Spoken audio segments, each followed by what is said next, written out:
Hi everyone, welcome back to Kavitha's Sugar and Spice. ഇന്ന് ഞാൻ ഉണ്ടാക്കാൻ പോകുന്നത് നമ്മുടെ ഉണ്ണിയപ്പത്തിന്റെ അടുത്ത ബന്ധുവായ കണ്ണൂരപ്പം എന്ന് പറഞ്ഞ പലഹാരമാണ്. അതിന് വേറെ പേരുകളുണ്ട്, പഞ്ചാരപ്പം, വെള്ളക്കാരപ്പം അങ്ങനെയൊക്കെ പറയുന്നുണ്ട്. അപ്പോൾ ഇതൊരു ബേക്കറി പലഹാരമാണെങ്കിലും നമുക്ക് വീട്ടിൽ വളരെ എളുപ്പത്തിൽ ഉണ്ടാക്കാം. ഈ ഒരു വീഡിയോ ഞാൻ എൻ്റെ അച്ഛന് വേണ്ടിയിട്ട് ഡെഡിക്കേറ്റ് ചെയ്യാണ്. അതിൻ്റെ കാരണം എന്താണെന്ന് ഞാൻ കുക്ക് ചെയ്യണതിൻ്റെ ഇടയിൽ പറഞ്ഞുതരാം. അപ്പം നമുക്ക് പണി തുടങ്ങാം.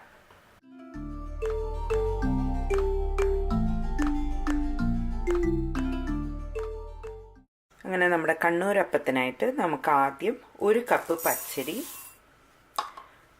ഒരു 4 മണിക്കൂർ കുതിർത്തി വയ്ക്കുക. ഇത് ഞാനിപ്പോൾ ഒന്ന് കഴുകാൻ പോവാണ്. കഴുകിയിട്ട് നമുക്കിത് കുതിർത്ത് വയ്ക്കണം.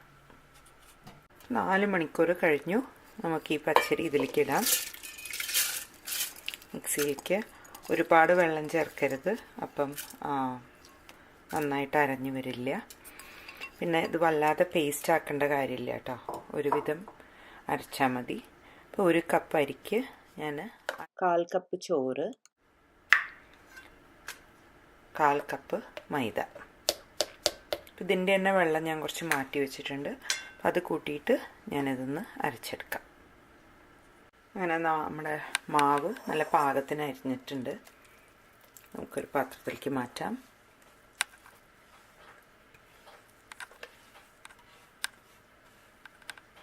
ഞാൻ നേരത്തെ പറഞ്ഞ പോലെ ഭയങ്കര പേസ്റ്റല്ല, ചെറിയ കുറച്ച് തരികൾ അതിൽ ബാക്കിയുണ്ട്. അങ്ങനെയാണ്. അപ്പോൾ ഇത് ഏകദേശം കാണുന്നുണ്ടോ എന്ന് അറിഞ്ഞൂടാ, മനസ്സിലാവും. ഇങ്ങനെയാണ് വേണ്ടത്. ഇനി ഇതിലേക്ക് ഒരു 1/4 കപ്പ് പഞ്ചസാര നമുക്ക് ചേർക്കാം. തൽക്കാലം ഇത്രയും ചേർത്താൽ മതി. എന്നിട്ട് പിന്നെ ഉണ്ടാക്കുന്നതിൻ്റെ മുന്നേ നമുക്ക് അതിൻ്റെ മധുരം ഒന്ന് നോക്കിയിട്ട് കൂടുതൽ പിന്നെ ആഡ് ചെയ്യാം.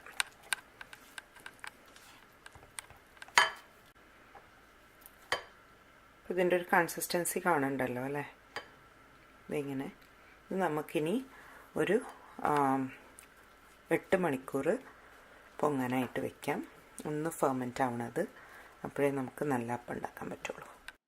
അങ്ങനെ നമ്മുടെ കണ്ണൂരപ്പത്തിൻ്റെ മാവ് 8 മണിക്കൂർ ഫെർമെൻറ്റ് ചെയ്ത് കഴിഞ്ഞിട്ട് ഇത് ഇങ്ങനെയാണ് ഉള്ളത്. ഇതിലേക്ക് നമുക്കിനി ഒരു 1/4 ടീസ്പൂൺ ഏലക്കായപ്പൊടി, അതും പിന്നെ ഒരു 1/4 ടീസ്പൂൺ ബേക്കിംഗ് സോഡ, ഇത് രണ്ടും ഇട്ടിട്ട് നന്നായിട്ട് ഇളക്കാം. പിന്നെ 2 പിഞ്ച് ഉപ്പും വേണം. അപ്പോൾ നമ്മൾ ബേക്കിംഗ് സോഡ ഇട്ടിട്ട് ഇളക്കി കഴിഞ്ഞാൽ നമുക്കൊരു 5 മിനിറ്റ് വെയിറ്റ് ചെയ്തിട്ട് വേണം നമ്മുടെ അപ്പങ്ങൾ ഉണ്ടാക്കാനായിട്ട്. അപ്പം ഞാനിതൊന്ന് നന്നായിട്ട് മിക്സ് ചെയ്യട്ടെ. ഈ സമയത്ത് ഞാനിതിൻ്റെ മധുരം ഒന്ന് ചെക്ക് ചെയ്തു. ഒരു 2 ടേബിൾ സ്പൂണും കൂടി പഞ്ചസാര ഞാനിതിലേക്ക് ആഡ് ചെയ്യാണ്. നമ്മൾ 1/4 കപ്പ് പഞ്ചസാര ഇട്ടിട്ടാണ് ഫെർമെൻറ്റ് ചെയ്യാനായിട്ട് വെച്ചത്. അപ്പോൾ കൂടുതൽ പഞ്ചസാര ഇടുന്നതിൻ്റെ മുന്നേ നിങ്ങളൊന്ന് മധുരം ചെക്ക് ചെയ്യണം കേട്ടോ. എന്നിട്ട് നിങ്ങളുടെ ഇഷ്ടത്തിനനുസരിച്ച് നിങ്ങൾക്ക് അഡ്ജസ്റ്റ് ചെയ്യാവുന്നതാണ്. അപ്പോൾ ഈ ബാറ്റർ നമുക്ക് 5 മിനിറ്റ് റെസ്റ്റ് ചെയ്യാൻ വെച്ചിട്ട് നമുക്ക് നമ്മുടെ ഉണ്ണിയപ്പക്കാര റെഡിയാക്കാം. ഞാൻ ഒരു ഉണ്ണിയപ്പക്കാര വെച്ച് കൊടുത്തിട്ടുണ്ട്. എന്നിട്ട് അതിലേക്ക് ഒരു പകുതി അത്ര എണ്ണ ഒഴിക്കുന്നുള്ളൂ. ഇതിൻ്റെ കളറ് ഒരു വ്യത്യാസം ഉണ്ടല്ലോ സ്വതയുള്ള ഉണ്ണിയപ്പായിട്ട്, അപ്പോൾ അത് കാരണമാണ് ഇത്ര മാത്രം എണ്ണ ഒഴിക്കുന്നത് കേട്ടോ. ഇപ്പോൾ ബേക്കിംഗ് സോഡ ഇട്ട് നമ്മളൊരു 5 മിനിറ്റ് വെച്ചു. അപ്പോഴേക്കും നമ്മുടെ എണ്ണയും ചൂടായിട്ടുണ്ട്. ഇപ്പോൾ ഇതാണ് കേട്ടോ കൺസിസ്റ്റൻസി, കാണുന്നുണ്ടോ? ഒരു മിനിറ്റ്, ഇതേ ഈ ഒരു കൺസിസ്റ്റൻസിയിലാണ്. അപ്പം നമുക്ക് ഇതിലേക്ക് ഒഴിക്കാം. നമുക്ക് ഈ പാത്രത്തിൻ്റെ പകുതിയെ ഒഴിക്കണ്ടു കേട്ടോ, ഒരു അത്രേ വേണ്ടു.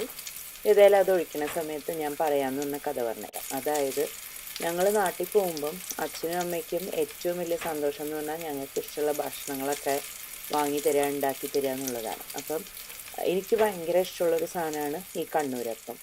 പക്ഷെ കോഴിക്കോട് അത് അത്ര എല്ലാ ബേക്കറിയിലൊന്നും കിട്ടില്ല.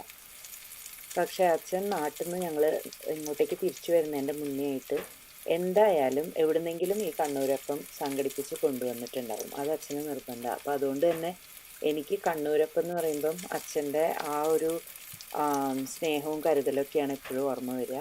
അതുകൊണ്ട് തന്നെ ഞാനിത് അച്ഛന് വേണ്ടി ഈ വീഡിയോ ഡെഡിക്കേറ്റ് ചെയ്യാണ്. ഇപ്പോൾ ബേക്കറിയിൽ നിന്ന് ഇപ്പോൾ വാങ്ങേണ്ട കാര്യമില്ല, വീട്ടിലുണ്ടാക്കാൻ പഠിച്ചു. പക്ഷേ എങ്കിലും അച്ഛൻ മേടിച്ചു കൊണ്ട് തന്നാലേ ഒരു സന്തോഷമുള്ളൂ. അപ്പം അങ്ങനെ ഏതായാലും നമുക്കിപ്പോൾ ഇത് മറിച്ചിടാനായി. കണ്ടില്ലേ, അതിൻ്റെ മോൾ ഭാഗം വെളുത്തിരിക്കും. എന്നിട്ട് താഴെ കുറച്ചുകൂടി ഇതുപോലെ വെള്ളയല്ല കേട്ടോ, ബ്രൗൺ ആയിരിക്കണം. ഈ അടുപ്പ് ഇങ്ങനെ ഫ്ലാറ്റായ കാരണം ഇതിന് എന്താ പറയുക, ഇതിങ്ങനെ അടങ്ങി നിൽക്കില്ല. അതിനൊരു ചുറ്റിക്കളിയാണ് ഈ കാരയ്ക്ക്. അപ്പോൾ താഴെ കുറച്ച് അധിക നേരം കുക്ക് ചെയ്യണം. അപ്പോൾ നമ്മളിങ്ങനെ ചുറ്റിച്ച് ഒഴിച്ച് വന്നു കഴിഞ്ഞാൽ ഏകദേശം തിരിച്ചിടാറാവും. ഇതിപ്പം ചെറിയ കാരയായ കാരണമാണ് പിന്നെ ഇങ്ങനെ ഈ ഉണ്ണിയപ്പത്തിൻ്റെ ഇത്ര കുഞ്ഞി അപ്പങ്ങളുടെ കാര്യം എൻ്റെ അടുത്തുള്ളൂ. വലിയതുണ്ടെങ്കിൽ നിങ്ങൾക്ക് അതിലുണ്ടാക്കിയെടുക്കാം കേട്ടോ.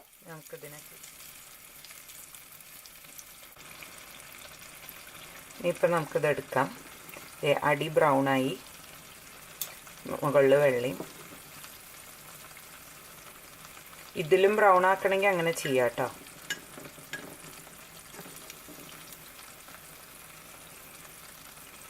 ഞാനിപ്പോൾ ആ ഒഴിച്ചൊരു ഓർഡറിൽ അങ്ങനെ എടുക്കണേ.